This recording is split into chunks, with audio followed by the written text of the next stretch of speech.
Hello, making this video just for increased knowledge of advanced relativity, just so people understand why they're doing what they're doing, just to make this a bit easier, because we can honestly get you enraged or potentially kill the boss tonight if this is done cleanly from the start. So quickly, there are several debuffs. I'm just going to explain what they do rather quickly. We're going to get to how they interact with each other and all that business. So first of all, there's the wind debuff. What it does is it applies light damage, magic vulnerability, and knocks back people that are within its range.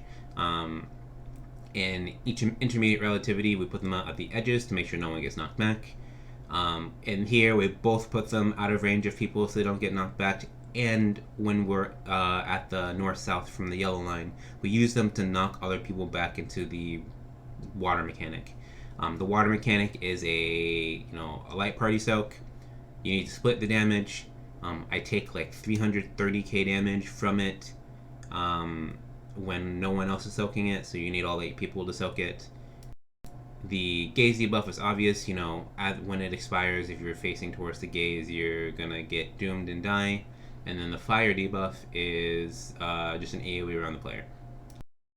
How they all interact, you kind of need to see the timer of the debuffs, but just to explain the positioning and why we start where we are with the yellow line, just a reminder that these explosions go off in sync with, how, if they have what color tether they have, and then like the expiration.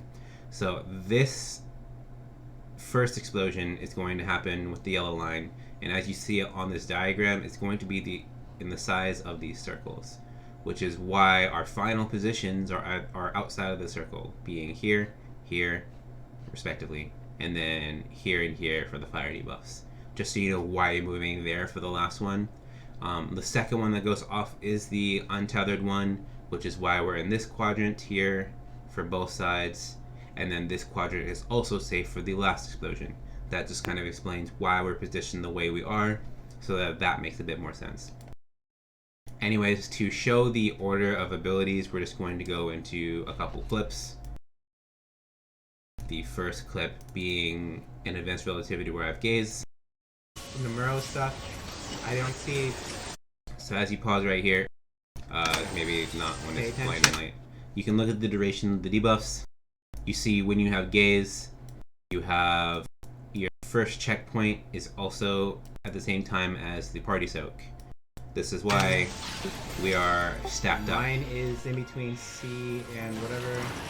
What do I have? I have gaze, so I'm here. The reason why the wind should be farther up is a reasoning that will make sense in a couple minutes. Just understand, gaze are here, and then you see the water debuff go off on the first checkpoint.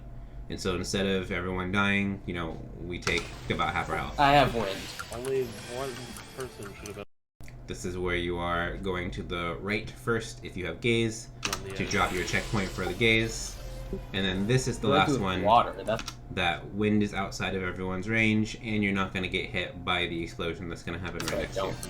Water, you ignore it. Okay. It's mine. Oh, we did it! I got doomed. Shit, I was looking in. Now, if this was done properly, I would be getting knocked back into the other side for the last water right here. We did it! But a lot of people are dead, so it didn't matter. I did it.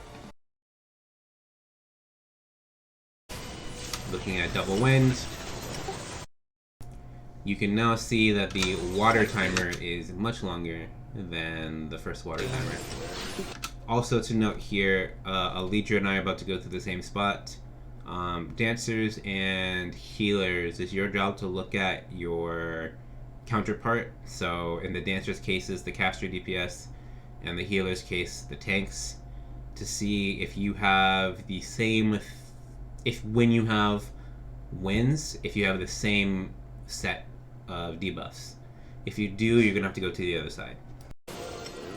I have win here, so I go far. Everyone else should be behind me. Alidra is up far as well because he has the same debuff. So what he did was correct in positioning for relative to the debuffs, but he should just be on the other side. Alidra, you have wind? Guys, wait, I have wind. So I go here, and then I go left. Alidra's too far and it's gonna die. But just to note, everyone on the left side died because we had 2 water debuffs. go off, and the water gives magical, and that's why half the raid is dead now. Too far, they I hate. Please What are let you us. doing? Oh no! Oh, Wait. also I don't know why we all just died. Probably something to. And so right here, Yeri's going to get knocked back to the other side and would be where the water soak is. The water soak is dead, so she's going to get knocked back into nothing. I'm Well, alive. And there's then two I of gotta us get at the more, so- edge here. And that's really that for the mechanics. Hopefully everyone understands what's going on now so that we can get by this really quickly and see the end of the fight. See you tonight.